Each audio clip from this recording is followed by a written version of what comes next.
오늘 본문인 시편 119편은 성경에 있는 1189장 가운데 가장 긴 장입니다. 절수가 무려 176절입니다. 176절은 22개의 연으로 구성되어 있습니다. 한글 성경을 읽으면 전혀 그 맛을 느낄 수 없는 부분이 있는데 각 연들은 22개의 히브리어 자음으로 시작한다는 점입니다. 이것은 매우 특별합니다. 알렛, 베트, 김멧, 달렛 이렇게 한 자음으로부터 시작해서 22개의 연이 이루어집니다. 119편은 쉬지 않고 계속해서 율법을 찬양합니다. 우리의 인생 여정을 잘 마치려면 반드시 귀를 기울이고 잘 따라야 할 말씀이 바로 시편 119편입니다. 이 시편의 주제는 초반에 잘 나타납니다. 1절부터 5절까지입니다. 행위가 온전하여 여호와 율법을 따라 행하는 자들은 복이 있으며 여호와의 증거들을 지키고 전심으로 여호와를 구하는 자는 복이 있도다. 참으로 그들은 불의를 행하지 아니하고 주의 도를 행하는도다. 주께서 명령하사 주의 법도를 잘 지키게 하셨나이다. 내 길을 굳게 정하사 주의 율법을 지키게 하소서. 하나님의 말씀, 이 성경을 따라 사는 사람은 행복한 사람입니다. 이러한 자는 불의를 행하지 않습니다. 오직 주의 길, 바른 길, 옳은 길 걸어갑니다. 그리고 하나님께서 이 율법을 잘 지키도록 우리 인생들에게 명령하셨는데 우리는 그 명령에 그저 순종하면 됩니다. 하나님께서 명령하시고 우리는 순종하는 것이 신앙생활입니다. 그런데 이 명령이라는 것이 명령하시면 말씀하시면 순종하면 되시라고 쉽게 말할 수 있을지 모르겠으나 그것은 생각만큼 쉬운 일은 아닙니다. 그런데 하나님께서 명령하시고 하나님 말씀에 순종을 할 수 있는 좋은 비결이 있습니다. 그것은 무엇이냐면 명령권자를 사랑하면 됩니다. 하나님인 그 분이 말씀을 내가 얼마나 지키기 위해서 애쓰기보다는 하나님 자체를 사랑하면 된다는 말씀입니다. 요한복음 14장 15절은 이렇게 말씀합니다. 너희가 나를 사랑하면 나의 계명을 지키리라. 하나님께서 주신 말씀, 이 율법, 하나님을 사랑하면, 예수님을 사랑하면 지킬 수밖에 없다는 겁니다. 여러분 하나님을 사랑하십니까? 그러면 말씀을 잘 지킬 수 있습니다. 하나님의 말씀을 지키려고 노력하고 애쓰고 힘쓰는데도 잘 지켜지지 않아서 난 하나님 말씀을 좀 더 잘 지키고 싶다고 생각하는 분들이 있습니까?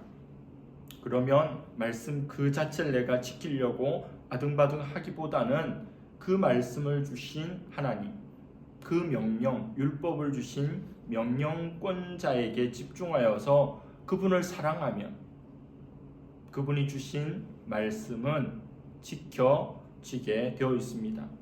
그런데 하나님 사랑은 전혀 신경 쓰지 않고 하나님께서 주신 성경, 율법, 이 말씀만 지키려고 애를 쓰면 율법주의로 흐르게 됩니다. 흠은 없을 수 있지만 정이 없습니다. 잘못은 없을지 모르겠지만 영적인 능력은 없습니다. 그리고 신기한 것은 하나님을 사랑하면, 하나님 사랑에 집중하면 하나님께서 주신 율법, 이 말씀도 사랑하게 된다는 점입니다. 오늘 말씀 97절에 내가 주의 법을 어찌 그리 사랑하는지요 내가 그것을 종일 작은 소리로 읊조리나이다. 하나님을 사랑한다고 고백하지 않고 무엇을 사랑한다고 고백합니까? 주의 법, 율법을 사랑한다고 고백합니다.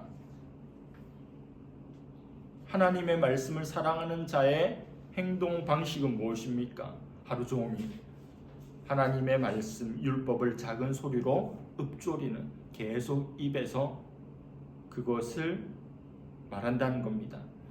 주의 법을 사랑하여 종일 읊조리게 되면 어떤 일이 일어날까요? 지혜와 명철의 사람이 됩니다.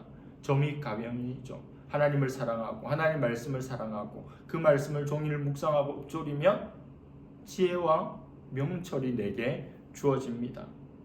하나님 말씀과 동행하면 원수보다, 스승보다 노인보다 지혜롭고 명철하게 됩니다. 98절에서 100절입니다. 주의 계명들이 항상 나와 함께하므로 그것들이 나를 원수보다 지혜롭게 하나이다. 내가 주의 증거들을 늘 엎조림으로 나의 명철함이 나의 모든 스승보다 나으며 주의 법도들을 지킴으로 나의 명철함이 노인보다 나으니이다. 내가 가진 지혜, 나에게 있는 명철이 나의 대적 원수보다, 요즘으로 치면 나의 경쟁자보다 내가 더 뛰어나다면, 그리고 나를 가르치는, 지금까지 나를 가르쳐왔던, 평생 나를 가르칠 수많은 스승보다 내가 더 지혜롭고 명철하다면, 그리고 나이가 들면 세상 모든 경험들을 하고 모든 것을 배웠던 노인들이 한 말씀 한 말씀 하는 것이 탁월하죠. 그 노인보다 내가 지혜롭고 명철한 길이 바로 여호와의 말씀, 성경에 있습니다. 저는 하나님의 말씀과 비교적 가까운 편입니다. 목사라서 일반 성도보다 당연히 하나님 말씀과 가깝겠죠. 그런데 제가 비교하는 대상은 일반 성도가 아니라 같은 일을 하는 목사들입니다. 다른 목사에 비해서 저는 개인적으로 하나님 말씀에 내가 조금 더 가깝다, 이렇게 자부합니다. 목사가 되기 이전도 저는 그러하였습니다. 제가 처음 교회를 다녔던 중학생 때, 그리고 고등학교 때, 대학생 때, 그런 학창시절을 돌이켜보면 하나님 말씀을 향한 남다른 애정이 저에게 있었습니다. 목사라고 성도라고 다 그런 것은 아닙니다. 다른 어떤 목사들은 기도에 더 집중하는 이들도 있고, 전도에, 교회 성장에, 또 찬양에, 그리고 사람들 한 명 한 명 만나서 그들과 상담하고 세워주는, 위로하는 일에 더 관심 있고 집중하는 이들도 있습니다. 혹은 사회 문제, 사회를 변화시키는, 또 정치에 관여하는 그런 분들도 있죠. 그러나 저는 말씀이 좋았습니다. 말씀 듣는 것이 좋았고, 말씀 읽는 것이 좋았고, 말씀 공부하는 것이 좋았습니다. 좋아하는 일을 하니 조금 더 잘할 수 있겠고, 잘하니 그 일이 더 재밌어지겠죠. 지금의 저가 다른 목사보다 조금 더 지혜와 명철이 이만큼이라도 있다면 그것은 하나님의 말씀 때문입니다. 지금의 제가 다른 성도들보다 조금 더 평안하고, 조금 더 절제하고 거룩하고 감사하고 성실한 부분이 있다면 그것은 하나님의 말씀 때문입니다. 오늘은 저에게 좀 특별한 날입니다. 5시가 되면 테리가 저에게 옵니다. 테리는 안양에서 사역하는 제 친구 목사가 키우는 강아지입니다. 가족들이 내일부터 일주일 동안 말레이시아로 가게 됩니다. 그래서 일주일 동안 이 강아지를 맡겨야 하는데, 한 번도 강아지를 키워본 적이 없는 저에게 이 강아지를 맡깁니다. 왜요? 제가 강아지를 너무 좋아하고 또 강아지에 대해서 잘 안다는 것을 알고 있기에 저를 믿고 맡기는 겁니다. 이 이야기는 벌써 2달 전에 나왔는데 카운트다운하면서 이 날을 기다려왔고 또 기대했습니다. 아침마다 일어나면 제일 먼저 4시, 5시에 성경 보고 아파트를 이렇게 돌면서 묵상하고 운동하는데, 가끔씩 만나는 강아지를 데리고 산책하는 분들을 보면 미소를 지었습니다. 2달 후면, 1달 후면, 오늘이면 나도 그럴 수 있겠다, 이런 생각을 한 거죠. 테리와 함께하는 이 행복한 시간을 기대합니다. 저는 어린 시절에 옆집에 태어난 지 얼마 되지 않아서 온 강아지를 기억하고 있습니다. 일주일도 안 된 것 같아요. 강아지가 우유를 먹고 그렇게 자랍니다. 하도 그 조그만 강아지인데 찡찡거려서 그 주인이 찡돌이라는 이름을 붙여주었습니다. 저도 강아지를 처음 보는 것이어서 옆집이지만 자주 놀러가고 그 찡돌이와 놀아줬습니다. 찡돌이는 잘 자랐습니다. 저의 말도 잘 따랐습니다. 근데 어느 날 그 사랑스러운 찡돌이와 동네에서 이렇게 놀다가 제가 먹을 것을 하나 찡돌이에게 주고 이 찡돌이를 한번 쓰다듬으려고 했는데 으르렁거리는 겁니다. 제가 개 당황하고 개 놀랬습니다. 나를 좋아하잖아요. 그리고 내가 간식을 줬잖아요. 그럼에도 불구하고 내가 자기를 만지려고 하자 으르렁거리며 그 간식에 집착하고 몰입하고 저를 배척하는 걸 보면서 개 문화 충격을 제가 받았습니다. 이것이 바로 사람과 다른 개의 그 어떠한 습성입니다. 유진 피터슨 목사님의 이 책을 먹으라라는 책을 보면 이 장면을 잘 설명하는 부분이 나옵니다. 개가 자기가 소중히 여기는 뼈다귀나 또 간식, 밥을 움켜쥐고는 나지막하게 으르렁거리면서 기쁨에 겨워하고 있음을 관찰합니다. 으르렁거린다. 히브리어로 하가라는 단어입니다. 이 단어는 시편 1편에 복 있는 사람을 설명할 때 나옵니다. 여호와의 율법을 즐거워하여 그 율법을 주야로 묵상하는도다. 이 묵상하다가 바로 하가입니다. 성경을 묵상하다와 먹이를 붙들고는 으르렁거린다가 같은 단어로 표현되는 겁니다. 이 묵상하다, 하가, 으르렁거린다가 또 다르게 쓰이는 말씀이 이사야에도 나옵니다. 31장 4절에 여호와께서 이같이 내게 이르시되 큰 사자나 젊은 사자가 자기의 먹이를 움키고 으르렁거릴 때에, 단어가 뭘까요? 하가입니다. 사자가 먹이를 움키고 으르렁거린다. 여러분 성경 묵상 많이 해보셨죠? 큐티, quiet time, 조용한 시간으로 번역되잖아요. 묵상하다라고 하는 단어를 들으면, 그런 표현을 들으면 무엇이 떠오릅니까? 어두운 곳에 스탠드를 켜놓고 뭔가를 보고 있다가 눈도 감으면서 생각에 잠겨서 조용한 그 상태를 묵상하다고 여깁니다. 한국어 묵상하다는 사실 좀 밋밋한 구석이 있습니다. 그러나 이사야서의 사자, 그리고 유진 피터슨 목사님이 목격했던 개가 묵상할 때는 전혀 그렇지 않습니다. 이빨, 혀, 위장, 각종 장기들 다 사용해서 씹어 삼킵니다. 씹고 뜯고 맛보고 즐깁니다. 그것이 바로 성경에 나오는 묵상하다, 하가라고 하는 단어입니다. 라이너 마리아 릴케는 이런 표현을 썼습니다. 언제든지 책에만 얼굴을 묻고 있지 않고 종종 뒤로 기대어서 자신이 읽은 문장을 다시 생각하며 눈을 감으며 그 의미가 혈관으로 퍼지는 것을 느껴라. 와인을 음미하듯 커피를 음미하듯 성경을 음미하란 말입니다. 성경 읽기에 대한 성경에 나오는 은유 가운데 가장 놀라운 것은 성경을, 이 말씀을, 율법을 먹으라는 표현입니다. 요한계시록 10장 9절에 10절을 보면 하나님께서 사도 요한에게 그걸 먹으라고 말씀하세요. 내가 천사에게 나아가 작은 두루마리를 달라 한즉 천사가 이르되 갖다 먹어 버리라.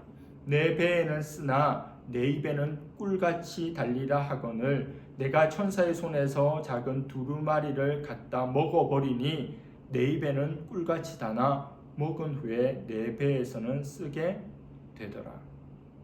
두루마리, 성경은 두루마리에 기록되었는데 사도 요한에게, 반모섬에서 유배 중인 사도 요한에게 이 두루마리를 먹으라는 겁니다. 하나님 말씀 먹으라고 말씀해요. 먹었더니 입에는 단데 몸에는 쓴 겁니다. 그런데 성경을 두루마리를 먹었던 존재는 요한이 처음이 아닙니다. 구약의 에스겔도 예레미야도 이미 성경을 먹어본 경험이 있습니다. 에스겔 3장 1절입니다. 그가 또 내게 이르시되 인자야 너는 받는 것을 먹으라. 너는 이 두루마리를 먹고 가서 이스라엘 족속에게 고하라 하시기로. 예레미야 15장 16절 만군의 하나님 여호와시여 나는 주의 이름으로 일컬음을 받는 자라. 내가 주의 말씀을 얻어 먹었사오니 주의 말씀은 내게 기쁨과 내 마음의 즐거움이오나. 사도 요한이 두루마리를 먹으라는 말씀을 들었고 먹었고, 에스겔도 예레미야도 하나님의 율법의 말씀이 기록된 두루마리를 먹었습니다. 우리는 하루 3끼 혹은 2끼 밥을 먹죠. 그리고 평생 그렇게 먹어야 함에도 불구하고 어디 가서 얼마나 더 맛있는 것을 먹을까 늘 궁리하는 이들이 많이 있습니다. 육신을 위해서 먹기만을 너무 좋아하지 말고 영적인 양식에 더욱 관심을 기울이고 더욱 자주 먹을 수 있기를 바랍니다. 말씀의 풍성함을 온전히 누릴 수 있는 저와 여러분들 되기를 축복합니다. 오래전 건강검진을 받게 됩니다. 의사는 이런 말을 할 겁니다. 선생님, 너무 단 것을 먹지 마세요. 줄이세요. 단 거는 이제 금물입니다. 그런 말 들으면 저는 단 것을 자제하겠죠. 하지만 결코 끊을 수 없는 한 가지가 있는데 그것은 바로 하나님의 말씀입니다. 하나님 말씀이 주는 단맛은 결코 금할 수 없고 더욱더 깊어져 가야 합니다. 103절 말씀입니다. 주의 말씀의 맛이 내게 어찌 그리 단지요 내 입에 꿀보다 더 다니이다. 성경 말씀을 가지고 표현한 것 중에 가장 와닿고 사모되는 표현이 이겁니다. 하나님 말씀이 꿀보다 더 달다는 겁니다. 학창 시절과 또 사역을 하면서 언제나 그랬던 것은 아니지만 하나님 말씀을 듣고 하나님 말씀을 보고 외우고 묵상하고 공부했던 일들 가운데는 정말 달아서 다른 어떤 것보다 이게 너무너무 매력적이어서 그것에 몰입했던 기억들이 있습니다. 여러분, 하나님 말씀 여러분들에게 꿀입니까? 아니면 약입니까? 어떤 사람들은 말씀을 약으로 대합니다. 신약과 구약으로 대하죠. 물론 치료의 효과가 있습니다. 약을 먹으면 낫게 됩니다. 우리의 영혼이 낫게 됩니다. 때론 육신도 낫게 됩니다. 근데 약은 쓰죠. 낫는 것은 유익이나 쓰니까 좀 멀리 하려는 경향이 있습니다. 다이어트하고 똑같죠. 좋으나 밀어내고 싶은 거예요. 좋으나 쓰니까 안 먹게 됩니다. 성경이 약인 것은 맞지만 관점을 바꾸어 성경이 꿀이다 이렇게 여길 수 있기를 바랍니다. 요즘 젊은이들이 개꿀, 꿀이다, 꿀 빨았다 이런 표현하잖아요. 성경을 그렇게 생각하라고요. 그럼 우리 뇌가 그렇게 반응하고 읽으면서 정말 꿀이네라고 느끼게 될 겁니다. 우리의 말이, 대하는 태도가, 언어가 달라지면 이 성경이 약을 넘어 꿀이 되는 역사가 일어날 겁니다. 하나님 말씀을 읽고 싶고 듣고 싶은 욕구는 정상적인 거듭난 그리스도인들이라면 마땅히 있어야 합니다. 날이 갈수록 더욱더 갈망해야 합니다. 우리가 아프면 식욕을 잃죠. 영적으로 마찬가지입니다. 우리가 나태하고 게으르고 무기력하고 병들면 하나님 말씀에 대한 갈망이 사라집니다. 안 보아도 안 들어도 아무 문제 없고 가능하면 피하고 싶은 것으로 여깁니다. 하나님 말씀을 좀 많이 먹기를 바랍니다. 먹고 또 먹어서 그 깊은 단맛을, 그 꿀맛을 느낄 수 있는 우리가 되기를 축복합니다. 말씀의 식욕을 잃었다가 그 식욕을 찾은 한 분을 소개하고자 합니다. 이분은 김영표 목사님이라는 분입니다. 축구선수 이영표가 있다면 이 김영표는 목사님입니다. 찬양 사역을 하는 목사님입니다. 우리에게 소원이 하나 있네라는 곡을 작곡하기도 한 분입니다. 이분은 분당에 있는 지구촌 교회에서 사역하셨는데요. 이동원 목사님이 사역할 때 사역했으니 대형 교회인지라 얼마나 많이 찬양 인도하고 예배 인도를 했겠습니까? 얼마나 영적으로 은혜가 충만하고 성령이 충만했겠습니까? 그런데 어느 날 아들과 이런 대화를 나누게 됩니다.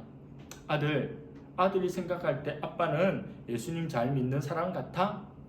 어떤 뉘앙스죠? 아들 통해서 확인받고 칭찬받아서 기분 좋아지려는 의도된 질문입니다.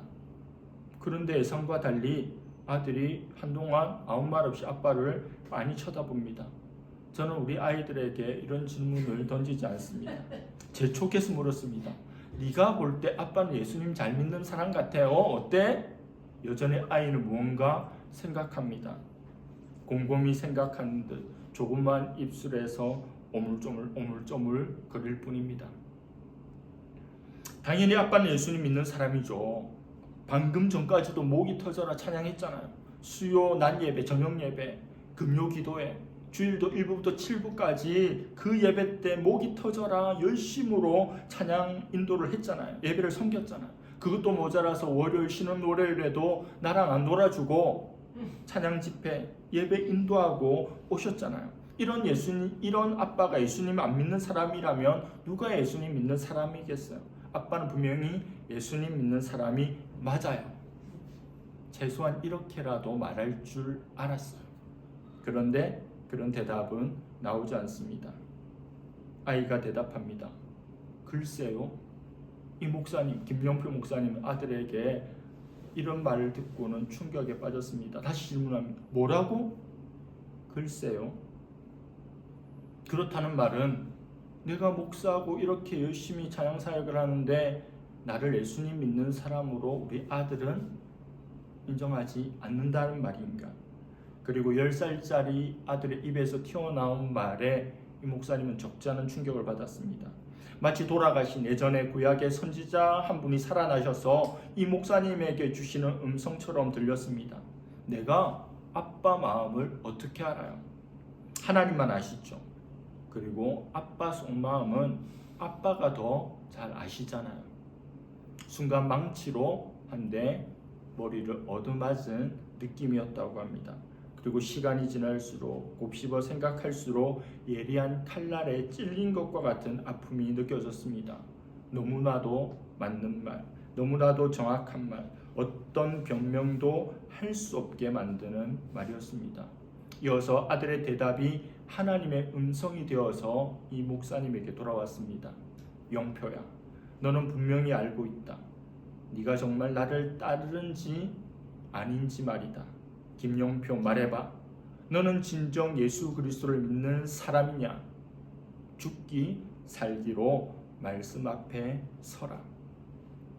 너무도 강력한 하나님의 명령 앞에 예 주님 죽기 살기로 하나님의 말씀을 치열하게 읽겠습니다. 그렇게 해서 이 목사님의 28일간의 9개월간의 말씀 읽기가 시작되었고 그 기록이 죽기 살기로 성경 읽기라는 책으로 나왔습니다. 제가 처음으로 책을 들고 왔습니다. 죽기 살기로 성경 읽기. 목사인데 찬양 사역자인데 하나님의 말씀의 은혜를 누구보다 못 받는 위치에 있고도 얼마든지 그렇게 보이는 존재로 살 수 있다는 겁니다. 이 책의 값은 당시에 9,000원이지만 내용과 상관없이 이 한 장의 이미지만으로도 이 책은 가치가 있다고 생각합니다. 유진 피터슨 목사님의 이 책을 먹으라를 그냥 표현한 책 그림 아닙니까? 죽기 살기로 성경을 읽은 후 이 목사님은 어떻게 변화되었을까요? 책 뒷표지에 간단하게 적혀 있습니다. 실체이신 하나님을 만나기 위한 치열한 몸부림, 말씀이 내 삶의 실체가 된 후 내 안에서 동시다발적으로 혹은 순차적으로 일어난 크고 작은 일들을 적어 갔다. 미래에 대한 두려움이 사라졌다. 주신 비전을 더욱 굳게 붙잡게 되었다. 일하는 방식과 형태가 뚜렷이 달라졌다. 계획대로 안 되어도 상관없다. 말이 달라지기 시작했다. 눈빛이 변하기 시작했다. 이전과 다른 권위를 부여받았다. 사역의 지경이 눈에 띄게 넓어지기 시작했다. 주님의 영광을 위한 것이라면 무엇인가를 강구하면 어느새 이루어져 있었다. 내가 가진 것을 내어놓는 것이 아깝지 않다. 주님의 인도하심을 구체적으로 받게 되었다. 두려운 사람도 없고 부러운 사람도 없다. 주님만 있으면 내게는 그 어디나 하늘나라. 여전히 똑같은 삶을 살지만 280일간 죽기 살기로 성경을 읽었더니 정말로 많은 변화들이 이 목사님에게 일어났다는 겁니다. 청라에 제가 아는 한 미술학원이 있습니다. 학원의 입구에 두 문장이 있고 이 학원에 전화를 걸면 자동 음성이 흘러나옵니다. 그 문구는 이것입니다. 미술은 똑똑합니다. 미술은 행복합니다. 짧지만 마음을 움직이게 만드는 문구입니다. 우리 아이가 똑똑해지고 또 행복해지기를 바란다면 미술을 가르치십시오라고 하는 원장님의 마음이 학부모들에게 어필될 것 같습니다. 미술이 똑똑하게 하고 미술이 행복하게 하니까요. 목사님들마다 목회관이 목회 철학이 다릅니다. 20분 거리의 목동의 한성교회 도원 목사님의 목회 키워드는 행복입니다. 행복한 사람이 만드는 행복한 세상, 그것을 붙들고 살아갑니다. 그리고 전도 축제 이름도 행복 나눔 축제입니다. 행축. 예수님 믿어서 내가 너무 행복하니까 사람들 이 축제로 초대하고 행복한 내가 행복한 세상을 만들 수 있다는 거죠. 판교에 있는 우리들 교회 김양재 목사님 목회 키워드는 거룩입니다. 그 교회는 깨어진 자들, 상처 입은 자들, 인생의 절망을 경험한 자들이 많이 오고 말씀 묵상을 통해서, 예배를 통해서, 집회를 통해서 많이 회복됩니다. 성도는 행복을 추구하는 자가 아니라 거룩을 좇으며 사는 자라고 목사님은 늘 강조합니다. 행복이냐 거룩이냐 뭐가 낫냐 그 말을 하는 것이 아닙니다. 행복이든 거룩이든 그 어떤 좋은 것이라도 이 한 권 성경 속에 다 들어 있습니다. 어떤 키워드를 붙잡아도 어떤 가치를 내가 붙들어도 이 성경 말씀 안에 충족하고 충만하고 완전하게 다 들어 있습니다. 이래도 말씀을 안 보고 이래도 말씀을 안 듣고 이래도 말씀을 공부하지 않겠다면 저는 충격에 빠질 수밖에 없습니다. 성경 속에 모든 것이 있는데 그 성경과 상관없이 산다면 도대체 무엇을 하면서 어떻게 살겠다는 말씀입니까? 오직 성경 한 권으로만 충분합니다. 그래서 오직 말씀으로 나아가는, 그리고 그 말씀의 단맛을 쪽쪽쪽 맛보며 살아가는 그런 저와 여러분들 될 수 있기를 간절히 바랍니다. 기도하겠습니다. 하나님 아버지 감사합니다. 시편 119편의 그 장엄한 말씀을 우리는 접하게 됩니다. 하나님의 율법을 찬양하고 하나님의 말씀을 지키는 자가 행복하며 그 말씀대로 살아가는 자들이 지혜롭고 명철하며 복된 것임을 보게 하심을 감사합니다. 성경 말씀 속에 모든 것이 들어있음을 듣게 하심을 감사합니다. 하나님의 말씀을 더욱더 가까이 하게 하여 주시고 읽고 듣고 묵상하고 암송하고 공부하고, 그래서 이 말씀의 단맛을 알고 꿀보다 더 단 그 말씀을 더욱더 깊이 있게 대할 수 있는 우리 모두가 되게 하여 주시옵소서. 한 책의 사람이 된다면 성경의 사람이 되게 하여 주시고, 한 분을 사랑하고 섬겨야 한다면 하나님과 그분이 주신 말씀이 되게 하여 주시옵소서. 감사드리며 예수님의 이름으로 기도드립니다. 아멘.